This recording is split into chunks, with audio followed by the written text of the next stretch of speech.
হামিম ওয়াল কিতাবিল মুবিন। পরের আয়াত, সর্বশেষ আয়াত আজকের তাফসীরের, ইন্না আরসালনাহু ফি লাইলাতিন মুবারাকাহ। এই কিতাবে মুবিনকে, কোরআনকে আমি আল্লাহ নাজিল করেছি বরকতময় রজনীতে। সুবহানাল্লাহ বলেন, আল্লাহু আকবার বলেন। বরকতময় রজনীতে আমি এটাকে নাজিল করেছি। প্রশ্ন হতে পারে, বরকতময় রজনী কোনটা? বরকতময় রজনী কোনটি? আপনি শুনলে অবাক হবেন। ইমাম আবু জাফর মুহাম্মদ আত-তাবারি 310 হিজরির আলেম, আজ থেকে প্রায় 1200 বছর আগের লেখা কিতাব। সুবহানাল্লাহ বলেন, 1200 বছর আগের লেখা। সেই মুফাসসির ইমাম তাবারি রাহমাতুল্লাহ আলাইহি তিনি বলেছেন, ওয়াখতুলিফা ফি তিলকা লাইলা, লাইলাতুল মুবারাকা দ্বারা কোনটি উদ্দেশ্য, এই ব্যাপারে উলামায়ে কেরাম ইখতিলাফ করেছেন। তবে প্রসিদ্ধ কথা হলো যে জুমহুর মুফাসসিরগণ বলেছেন লাইলাতুল মুবারাকা দ্বারা উদ্দেশ্য লাইলাতুল কদর।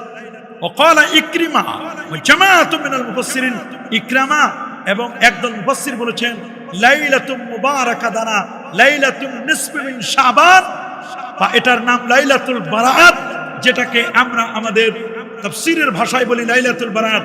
আমাদের এই বাংলাদেশে আমরা এটাকে চিনি শবে বরাত বলে। আল্লাহু আকবার বলেন। এটি তাফসীরে তাবারি শরীফের 21তম খণ্ডের 5 নম্বর পৃষ্ঠার মধ্যে স্পষ্ট করে লেখা, লাইলাতুল মুবারাকা দ্বারা লাইলাতুল কদরের পাশাপাশি ইকরিমা সহ একদল মুফাসসির বলেছেন সেটা লাইলাতুন নিসফি মিন শাবান। আমার দেশের যে সমস্ত ভাইয়েরা বলেন শবে বরাতের কোনো অস্তিত্ব নাই, লাইলাতুল মুবারাকা দ্বারা লাইলাতুন নিসফি মিন শাবানের অস্তিত্ব নাই, আপনাদেরকে আমি পরামর্শ দিচ্ছি, রে যুবক, তুমি ইসলামিক স্কলার আর ইসলামিক সেই বড় বড় পণ্ডিতদের কথা শুনেই তুমি সিদ্ধান্ত নিবে না। যুবক, তুমি একটু তাফসীরের কিতাবগুলো রেফারেন্স করে পড়বার চেষ্টা করো, একটু পড়ো, দেখো কি লিখেছে মুহাদ্দিসগণ, মুফাসসিরগণ। ইমাম আবু হাতিম ইবনে আবি হাতিম আর-রাজি, তিনি 327 হিজরির আলেম, তিনি খুব চমৎকার করে বলে দিয়েছেন, শুনাও, হযরত ইকরিমা রাহমাতুল্লাহি আলাইহি যিনি 40টি বছর জ্ঞান অর্জন করেছিলেন। আল্লাহু আকবার বলেন। তিনি বলেছেন আলিমতু তাআল্লামতু 40 সানা, 1 বছর নয়, 2 বছর নয়, 40টি বছর জ্ঞান সাধনায় আত্মনিয়োগ করেছি। হযরত আব্দুল্লাহ ইবনে আব্বাস রাদিয়াল্লাহু তাআলা আনহুর খাদেম ছিলেন। হযরত ইকরামা রাদিয়াল্লাহু তাআলা আনহু এত বড় পণ্ডিত ছিলেন, 200 সাহাবীর সাক্ষাৎ পেয়েছেন। কতজন? সবাই বলেন কতজন? 200 সাহাবীর সাক্ষাৎ পেয়েছেন ইকরিমা। বিখ্যাত তাবী আব্দুল্লাহ ইবনে আব্বাস রাদিয়াল্লাহু তাআলার খাদেম গোলাম ছিল, আযাদকৃত গোলাম।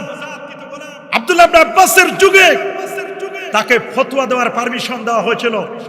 ইমাম বুখারী রাহমাতুল্লাহ আলাইহি মুকাতিল থেকে বর্ণনা করেছেন, ইকরিমা যদি কোনো তাফসীর নিয়ে আসে, সেই তাফসীরটি মুতাবার, আমাদের আসহাব যারা আছে তাদের মধ্যে গ্রহণযোগ্য হুজ্জাত হিসাবে আমরা ইকরামাকে মনে করতাম। এবং ইকরামা ছিল আলামু মিনাল কোরআনিল কারীম, আল্লাহর কোরআনের সবচেয়ে যারা পণ্ডিত ছিলেন ইবনে আব্বাসের পরে তার মধ্যে একজন অন্যতম ছিলেন হযরতে ইকরিমা রাদিয়াল্লাহু তাআলা। আল্লাহু আকবার বলেন।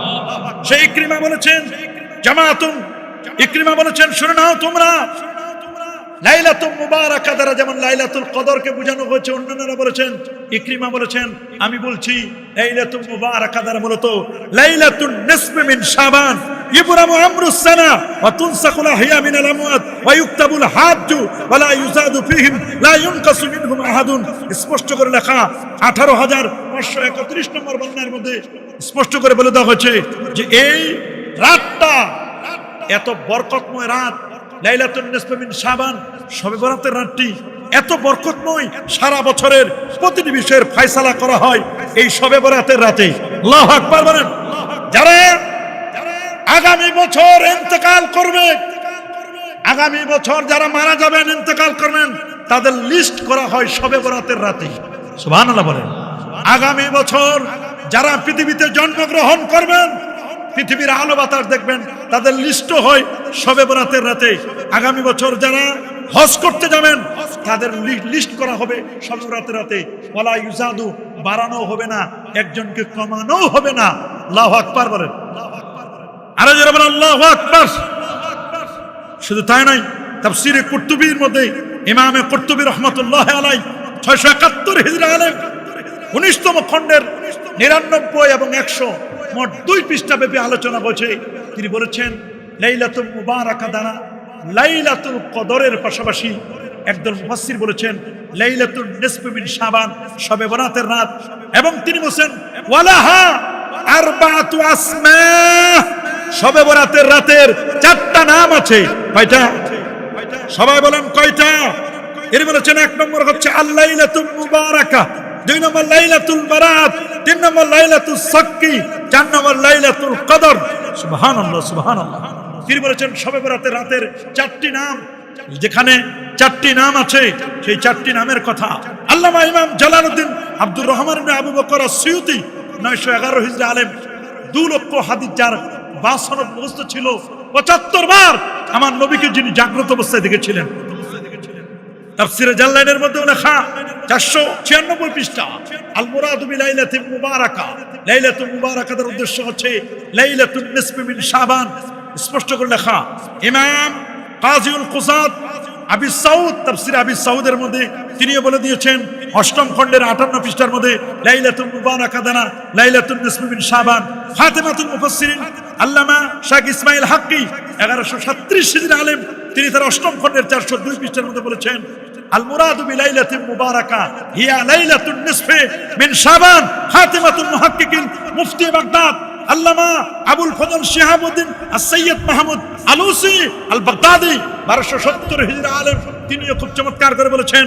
ইকরিমা ও জামাআতুম মিনাল মুফাসসিরিন তারা বলেছেন যে লাইলাতুল মুবারাকা দানা লাইলাতুন নিসফি মিন শাবানকেই বোঝানো হয়েছে। আল্লামা ইমাম ইবনু কাসির রাহমাতুল্লাহ আলাইহি সহ একদল মুফাসসির সে ইকরিমার কথাটিকে তারা বলেছেন এটিকে উড়িয়ে দেওয়ার কোনো সুযোগ নেই। কি বলেন, কোনো সুযোগ আছে? তাহলে আমরা তাফসীরের কিতাবে